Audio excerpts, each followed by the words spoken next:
small intestine bacterial overgrowth, we're looking at that and we're going like, well, why is that? What's the root cause of that? And is it like doing the cleanse is not the root cause? That may be a solution, or doing or using binders, or like what really, how do we prevent?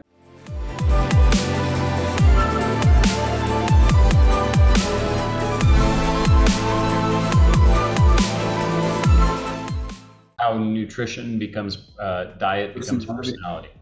Right. So we're looking at this at these levels, and we're seeing. So I'll just list off a couple things that we can see for sure in here.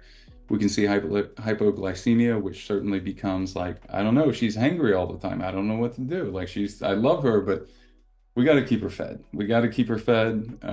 You know.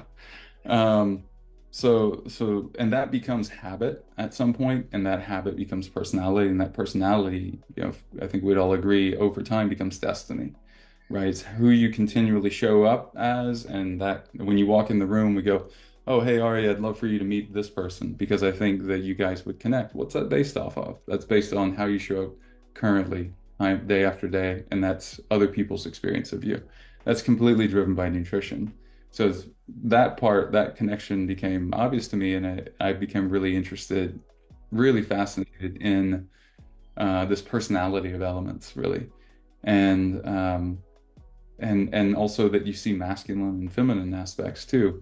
So the ratio of zinc to copper is something I've talked a lot about and written about on the website as well. We have a lot of different blogs on it, but briefly. Too much zinc is overly analytical. Too much copper is overly feminine. Someone might say, well, first of all, they don't really want to look at the numbers or focus on that because their ability to like really follow through and get granular with stuff has become a habit thanks to high copper or high like bio unavailable copper, and it's sort of toxifying their system.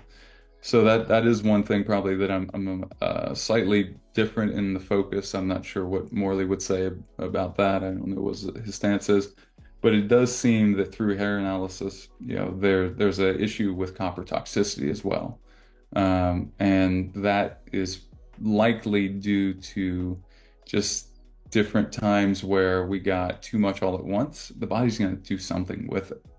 So it's about how much you have of something, but that's a daily thing. Like these are often water soluble. Copper does really well with fat too, but and it can a great way if you decide to start supplementing copper that you really want to most likely do it with a meal. And I wouldn't say that, zinc is as well. That can cause some upset for people.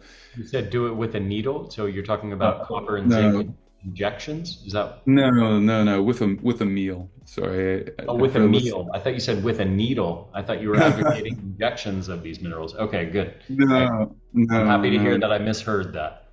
Yeah, absolutely. Yeah, I think our connections good for the most part, but like just a little in and out every now and then. So the yeah, the so so these are just some of the issues, right? So, but certainly some as we take these things in calculus, you would say as the limit approaches infinity, or as you approach the end of life, like what happens and what's driving that is if they don't get solved for, someone's bone health does decrease if their calcium to magnesium ratio is off considerably. And then that's an indication that the blood pH is off as a standard, and the body's having to adapt to that in one way or another. So that becomes that represent. I mean, sodium to potassium ratio, bipolar, or manic, or there's just so many different illustrations there. The iron to copper ratio, we're looking at high iron, for example, to copper. You were looking at a propensity to be infected with parasites, or really, one school of thought is that parasites are there because there's an overabundance of iron. That's why they're in, for example, the small intestine, where they shouldn't be, where no bacteria should be. Say So that there's you get infested because what? What? Like small intestine, like SIBO, right? So small intestine bacterial overgrowth. We're looking at that and we're going like, well, why is that? What's the root cause of that? And is it like doing the cleanse is not the root cause? That may be a solution, or using binders, or like what really? How do we prevent? I don't want to like fix it. Ending in one school of thought, which to be honest, I'm still not for sure on. May be that, because iron can be much higher in the tissues, it may be that, and most people, it seems like, since we have this recirculating ability of iron, because again, it's the only element that carries oxygen, so it's important for life. And the body and its innate intelligence wants to at least keep you alive first and foremost, then keep you healthy second, So it's like, all right, and it's thinking short term first, long term second.